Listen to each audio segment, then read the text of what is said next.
Bismillahirrahmanirrahim. Assalamualaikum warahmatullahi wabarakatuh.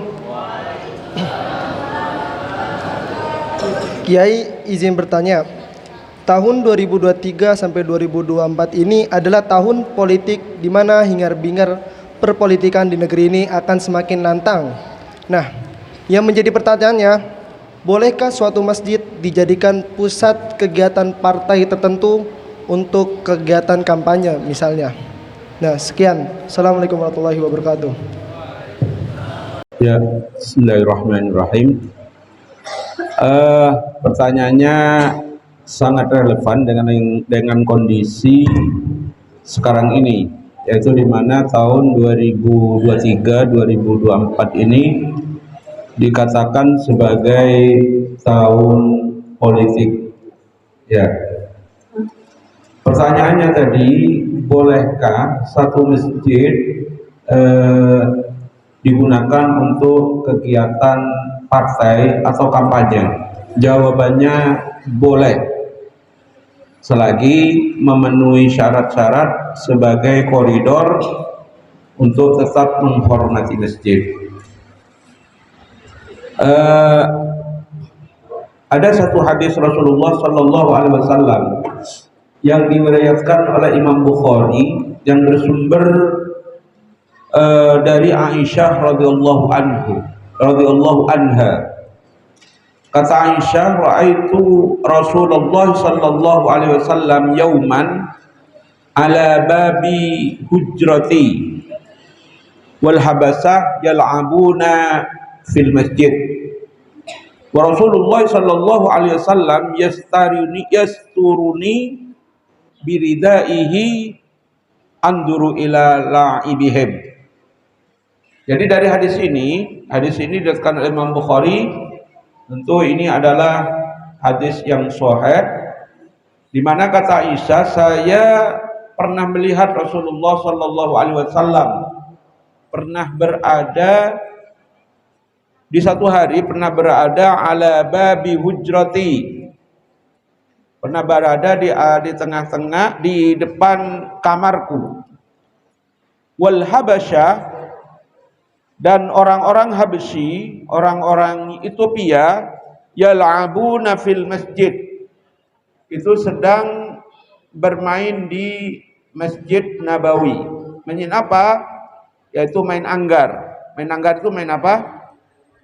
Main pedang. Jadi ada orang Habsah yang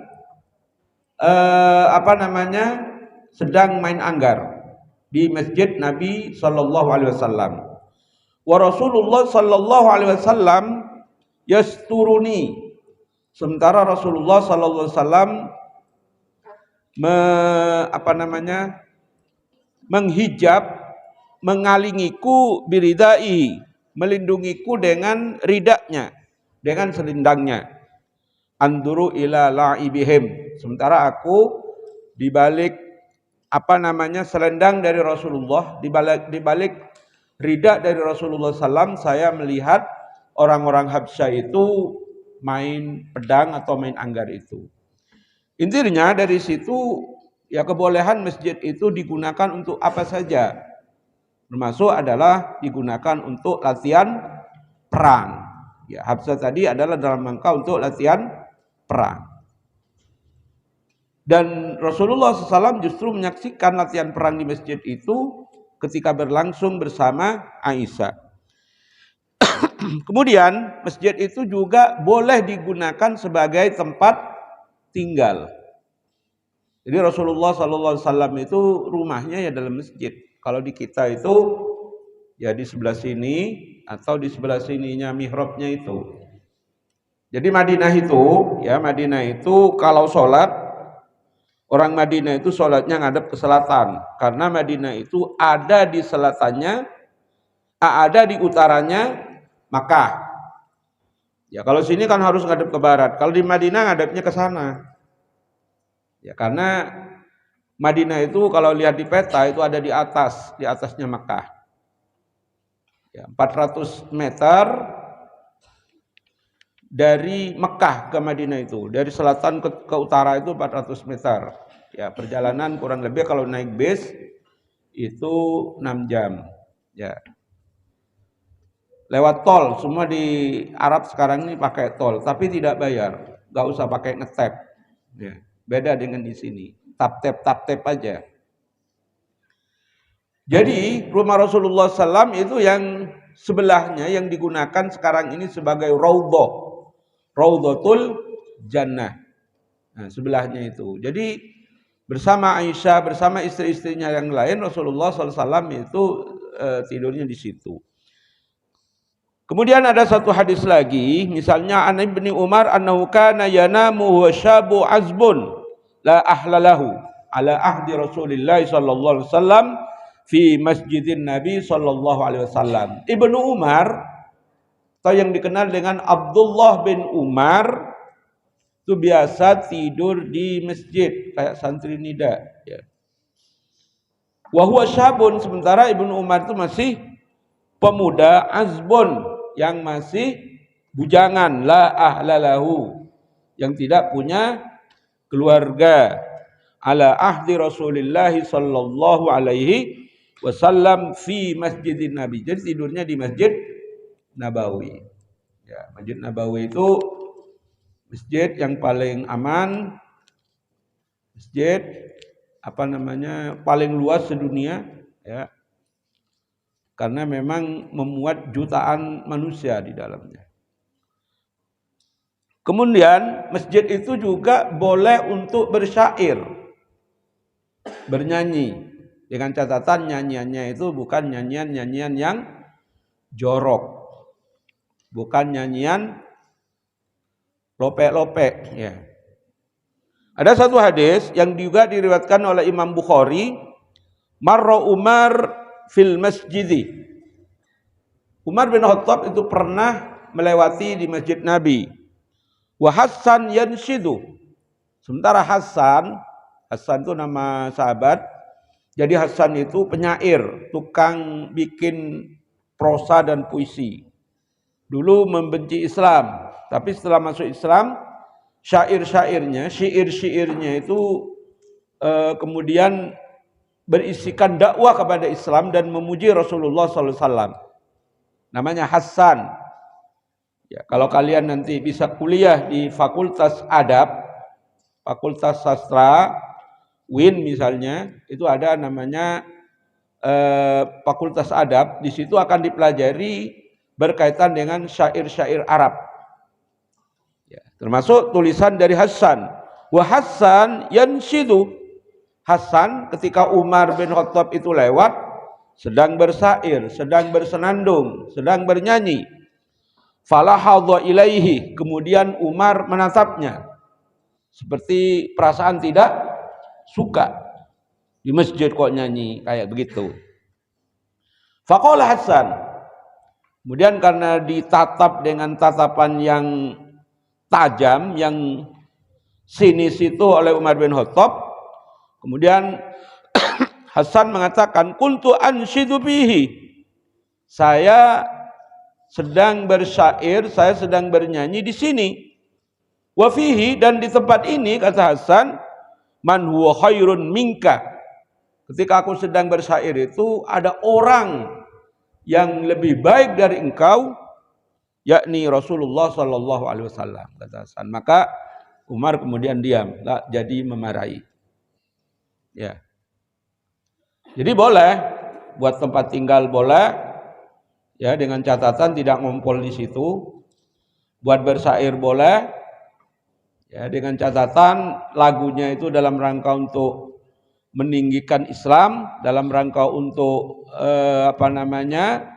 syiar Islam, bukan dalam rangka untuk memojokkan dan melecehkan Islam. Jadi seperti itu. Nah, kalau pertanyaannya untuk kegiatan partai, ya, kalau partainya itu berasaskan nasionalisme demokrasi, ya haram di masjid itu. Karena itu tidak mengagungkan, tidak membesarkan, ya, syiar-syiar Islam, justru itu mendegradasi dari syiar-syiar Islam itu sendiri. Ya. Kalau partainya kemudian dalam rangka untuk menegakkan kalimat Allah, menegakkan tauhid, wahiyya kalimatul ulya, ya nggak apa-apa di masjid itu. Bahkan memang kantornya harus di masjid. Dalam rangka untuk menegakkan khilafah misalnya, berkantor di salah satu masjid, itu adalah lebih baik. Tapi kalau dalam rangka untuk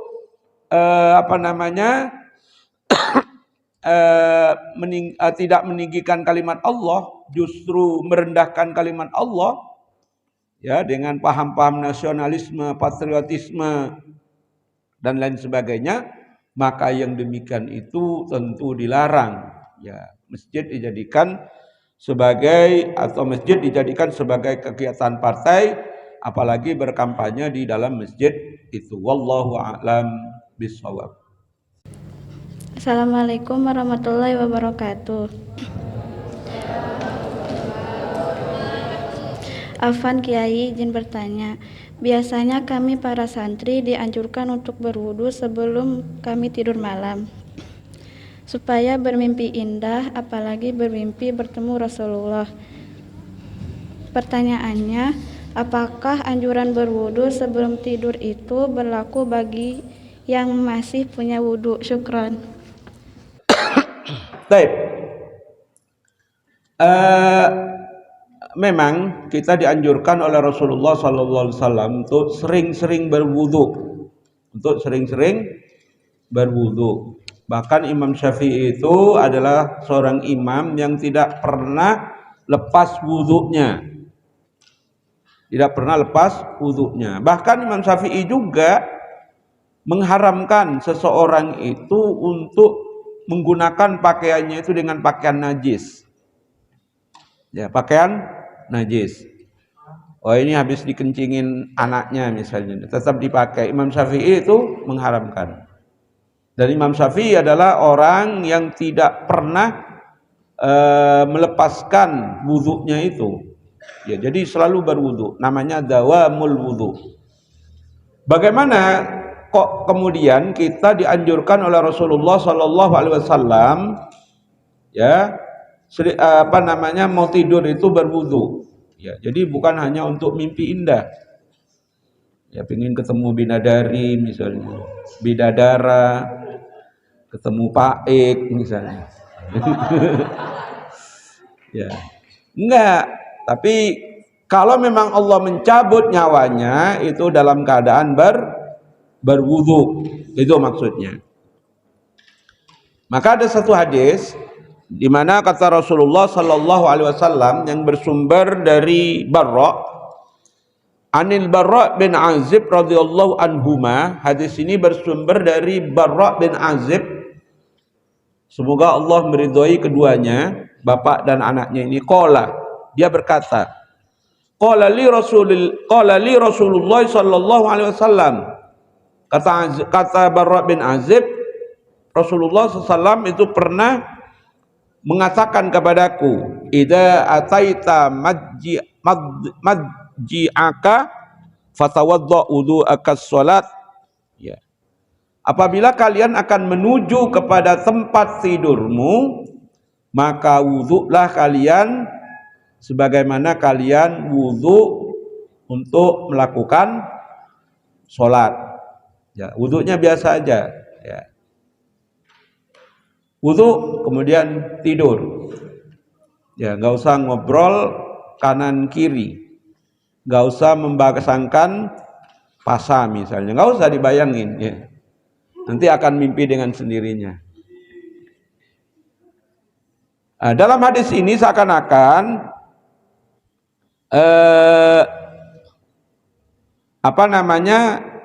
seakan-akan wudhunya itu idza ataita madji'aka fatawaddo. Ini kan ada amr.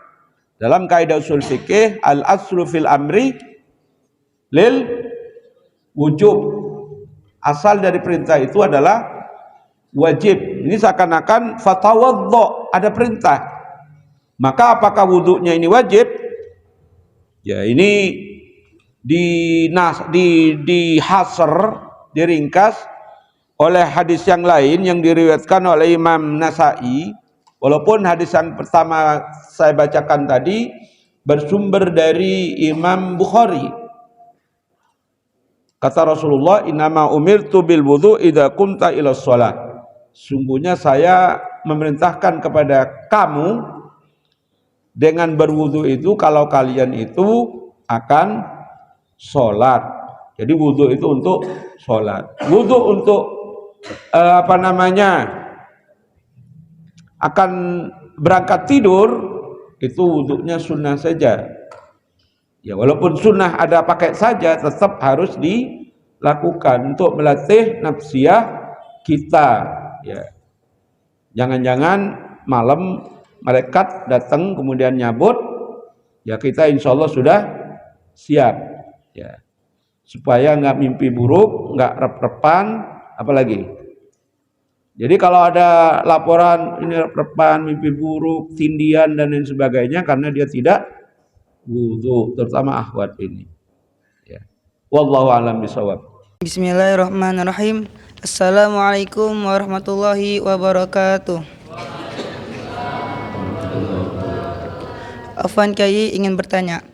Biasanya masyarakat di Nusantara ini melakukan ziarah kubur pada waktu-waktu tertentu, seperti menyambut datangnya bulan Ramadan. Nah, terutama hari raya Idul Fitri dan hari Kamis malam Jumat. Pertanyaannya, bolehkah kita ziarah kubur pada hari-hari yang sudah kita tentukan keutamaannya? Mohon penjelasannya Kyai. Wassalamualaikum warahmatullahi wabarakatuh. Tentu kalau masalah keutamaan itu bukan menurut kita. Ya, keutamaan itu bukan menurut kita, tapi menurut syariat.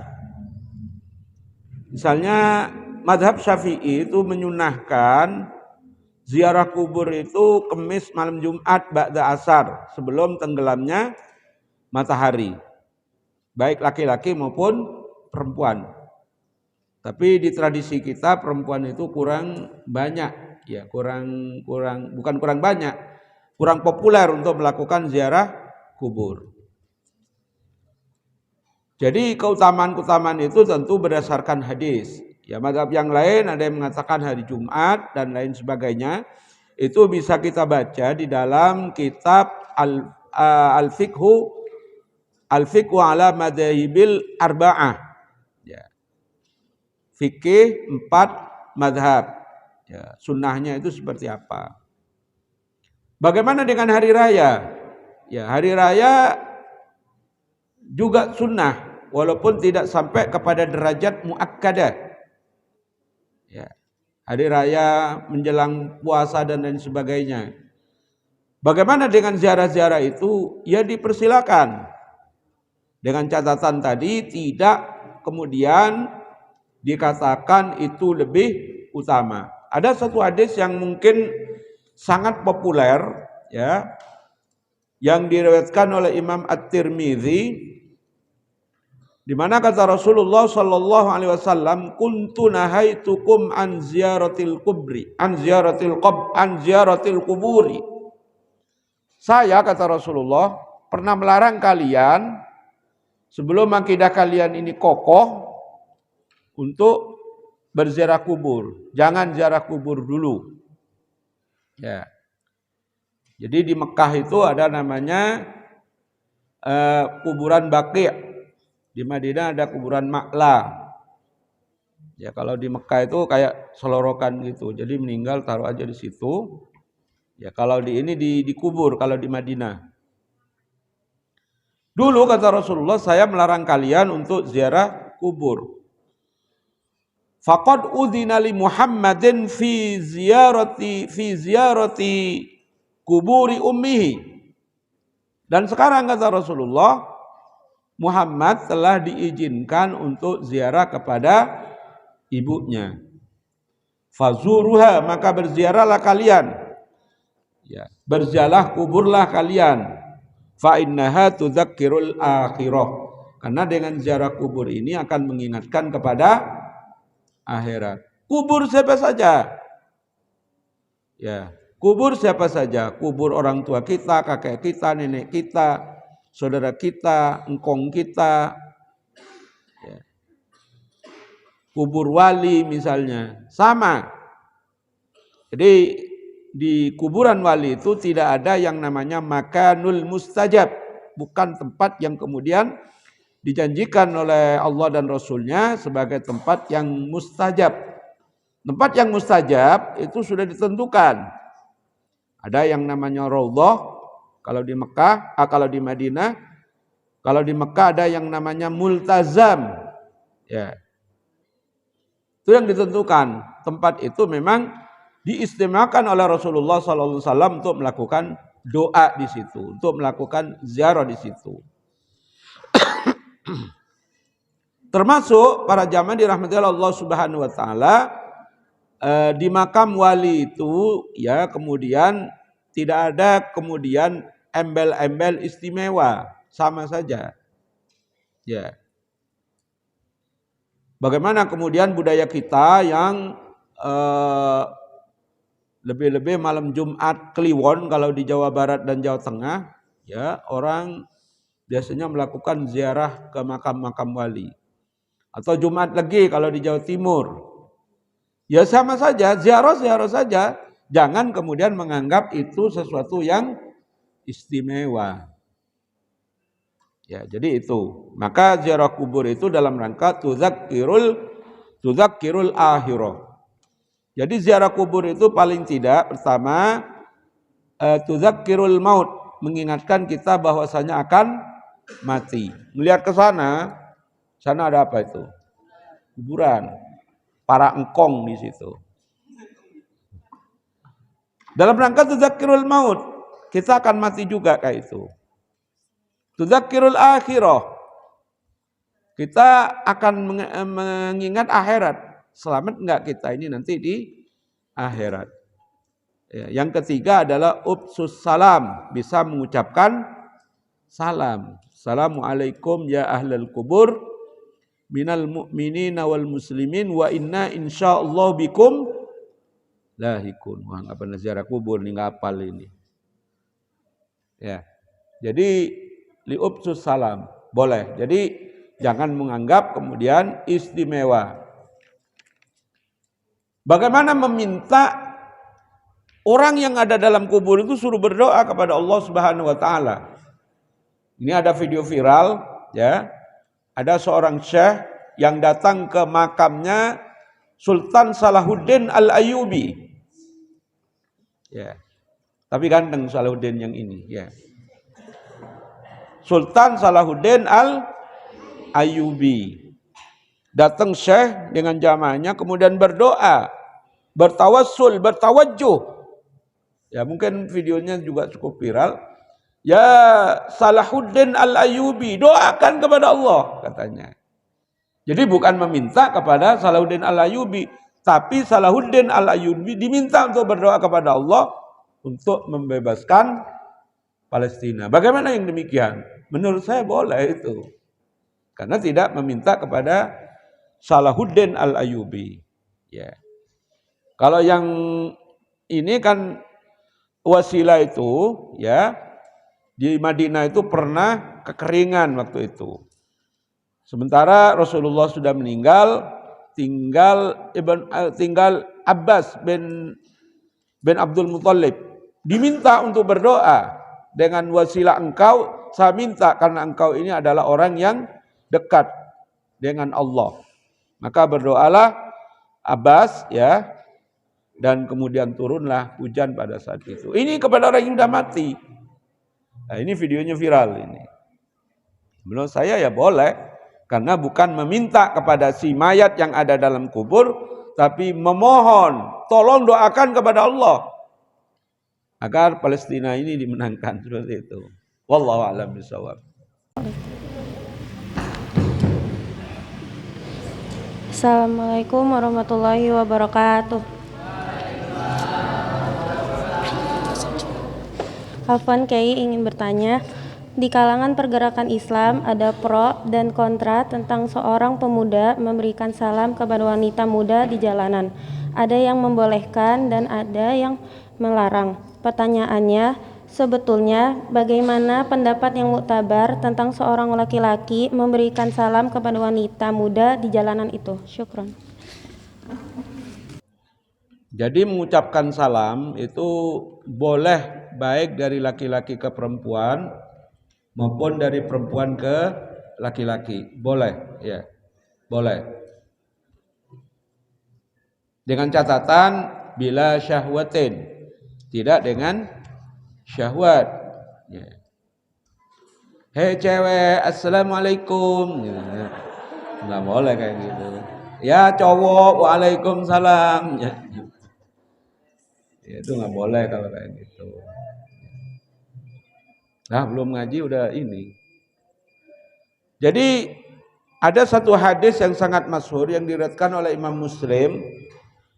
An Ibnu Hurairah radhiyallahu anhu qol, hadis bersumber dari Abu Hurairah.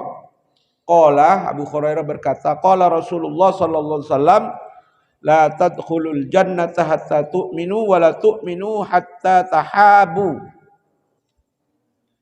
Jadi tidak akan masuk surga kecuali mereka-mereka itu adalah orang-orang yang beriman. Jadi password masuk surga itu adalah beriman.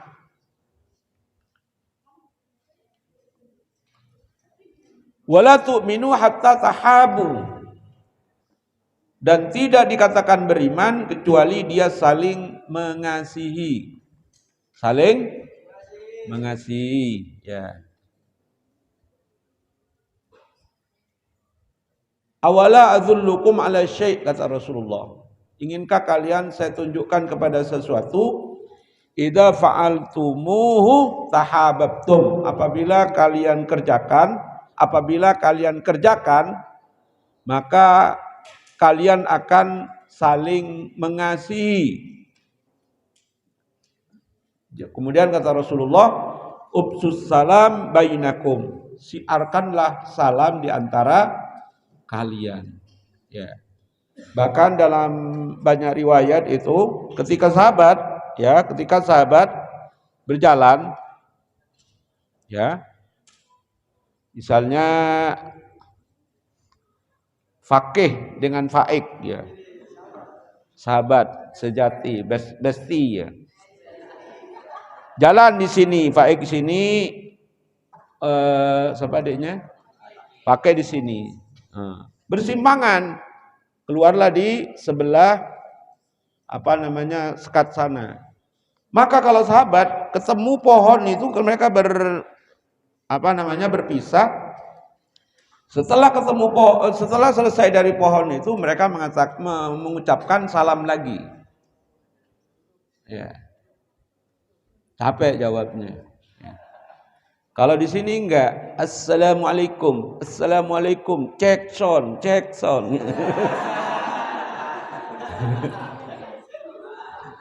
Ya.